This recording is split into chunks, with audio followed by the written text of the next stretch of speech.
جی ناظرین، کوشش تھی کہ اس ترانے کے ذریعے تھوڑی سی مزید گرمی لائی جائے.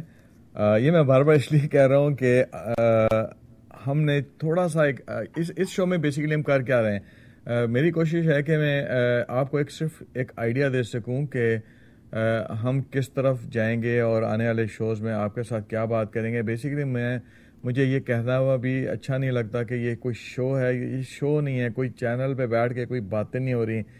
Deep in side my heart I am looking forward کہ ایک ایسی میں شمع جلا سکوں جس سے اس 14 اگست کے بعد ہمارے ملک میں ایک صحیح آزادی کی شمع روشن ہو.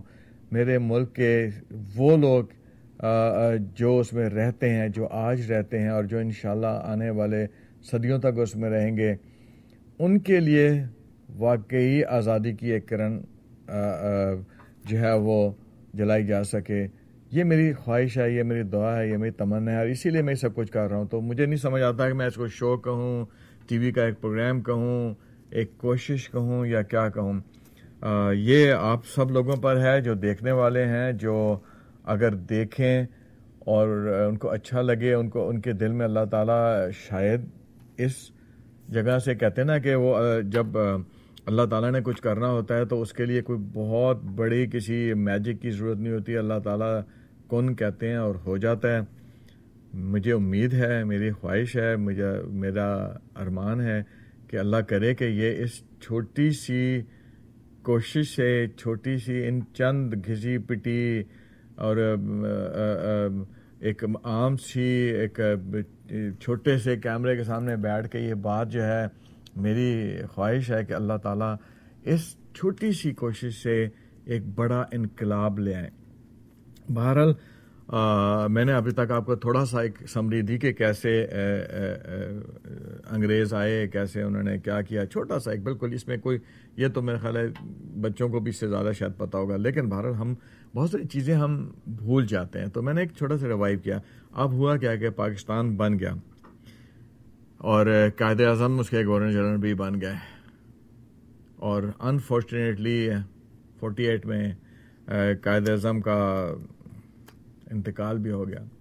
اور یہ بھی بڑی دکھ کی بات ہے، اور میں وہ دکھ کی باتیں اس وقت نہیں کرنا چاہتا کہ کن حالات میں کس طرح سے قائد اعظم جو تھے، جو اس ملک کے ناخدا تھے، فادر آف دی نیشن، اور وہ کس طرح سے کن حال میں ان کی ڈیتھ ہوتی ہے. اور وہ بھی ایک، اگر آپ تاریخ کو پڑھیں تو افسوس کی بات ہے.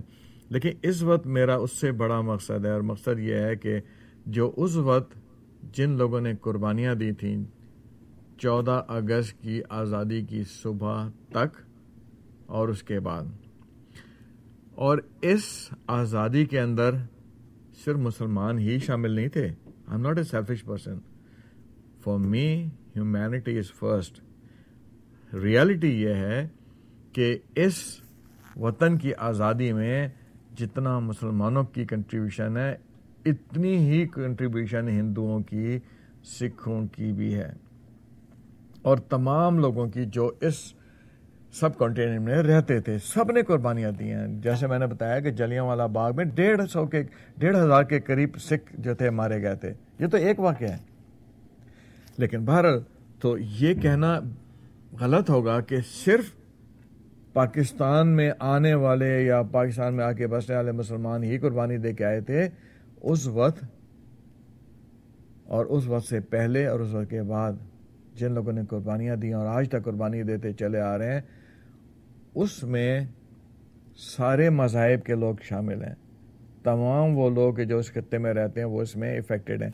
ہوا صرف اتنا سا، جو ریالٹی ہے کہ وہ لوگ جو ہندوستان، یعنی کہ جو ہندوؤں کا ملک ہے، اس میں حالات ہم سے، یعنی پاکستان سے بہت بہتر ہیں ہر لحاظ سے. پاکستان اور انڈیا جب آزاد ہوا تو اب اس کی ہم کچھ بھی ریزننگ دیتے پھرے، میں اس ریزننگ میں جانے کی ضرورت محسوس نہیں کرتا کہ وہ ایک بڑا ملک ہے، وہاں پہ زیادہ ریسورسز تھیں اور ہمارے ساتھ انیائے ہوا، دھوکہ ہوا، فریب ہوا. وہ سب باتیں شاید سچ ہوں، لیکن وہ اپنی جگہ ہیں اور ان کی میرے سامنے کوئی بہت بڑی اہمیت نہیں ہے. مجھے دیکھنا یہ کہ میں نے کیا کیا ہے، مجھے اپنا احتساب کرنا ہے۔ اور اب میرے حساب سے وقت اتنا کم رہ گیا ہے کہ آج بھی میں نے اور میرے جیسے کروڑوں 18 کروڑ پاکستانی عزت رہتے ہیں پاکستان کے اندر، جس تیزی کے ساتھ یہ جو پاپولیشن بام ہم نے بنایا، ہم نے پتہ نہیں ہم نے نیوک بام بنایا یا نہیں بنایا، یا اس کا کوئی فائدہ ہے یا نہیں فائدہ ہے، یا ہم نے کچھ کیا نہیں کیا، لیکن ہم نے ایک کام ضرور کیا ہے کہ ہم نے پاپولیشن بام بنا دیا۔ جس تیزی کے ساتھ آبادی میں اضافہ ہوا، صرف ایک ہی کام کیا، وہ شاید اسی لیے کیا کہ جب کوئی آدمی کچھ بھی نہیں کر رہا ہوتا نا، فضول آدمی جو کچھ نہیں کرتا، وہ ایک کام کرتا ہے کہ وہ بس آبادی بڑھاتا رہتا ہے، اس کے پاس ایک ہی گیم ہوتا ہے، ایک ہی کھیل ہوتا ہے، بس بچے بنائی جاؤ۔ اور یہ ہمارے ملک میں ہوا، اور اس کی کسی نے بھی، خیر ظاہر غریب لوگ بیچارے مجبور بھوک سے مارے ہوئے لوگ، وہ کیا کرتے ہیں، وہ صرف بچے پیدا کرتے رہے، اور ہم نے آبادی دیکھیں 18 کروڑ پہنچا دی۔ اور یہ بھی ایک کتنی حیرت ناک بات ہے، 2050 تک یہ آبادی تقریباً ڈبل ہو جائے گی،